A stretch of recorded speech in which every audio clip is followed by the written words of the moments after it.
This is Igbo Area We have been consistent that Igbo ancestors have the same ancestry with the ancient Hebrews. Our custom, traditions, and behavioral patterns speak volumes of this.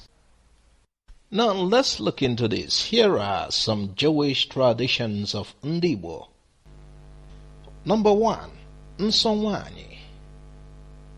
In Igbo land, women live apart from their husbands and neither cook for them or enter their husband's quarter when they are in their period.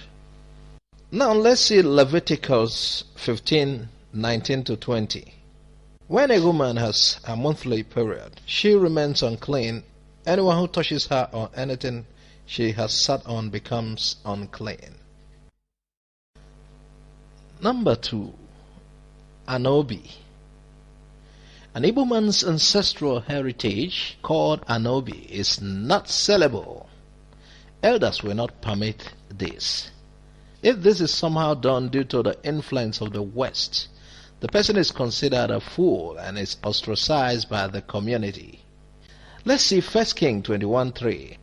I inherited this vineyard from my ancestors, and the Lord forbid that I should sell it, said Naboth. Now number 3. Ikuchingwani. Igbos have practiced the taking of a late brother's wife into marriage after she had been widowed until the white man came. Let's see Deuteronomy 25:5. A widow of a dead man is not to be married outside the family. It is the duty of the dead man's brother to marry her. Number 4. Igbo Odibo. In Igbo land, there is a unique form of apprenticeship in which either a male family member or a community member will spend 6 years, usually in their teens to their adulthood, working for another family. And on the 7th year, the head of the host household, who is usually the older man who brought the apprentice into his household, will establish the apprentice by either setting up a business for him or giving money or tools by which to make a living. Now let's see Exodus 21:2.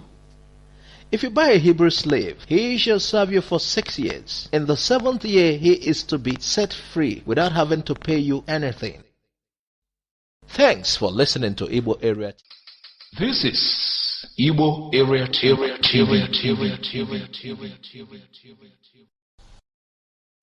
Among the Igbo, a large ethnic group in Nigeria, there is widespread identification with Jews and Israel.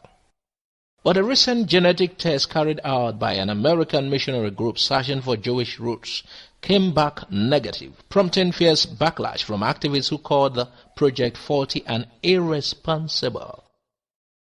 Amidst waves of social media outrage over the results, some have taken to posting their own personal genetic tags online to counteract the missionaries' tests.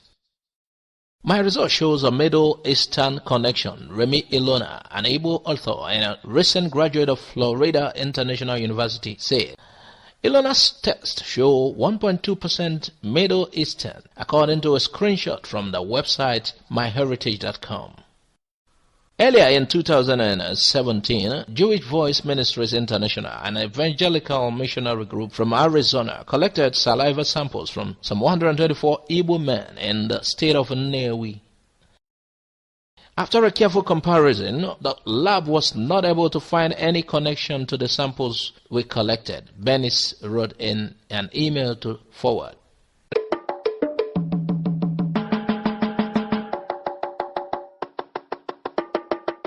Hello, here we are in Jerusalem. I'm Harry Rosenberg, and this is Remi Ilona. So you're saying that the Igbo are from the tribes of Israel.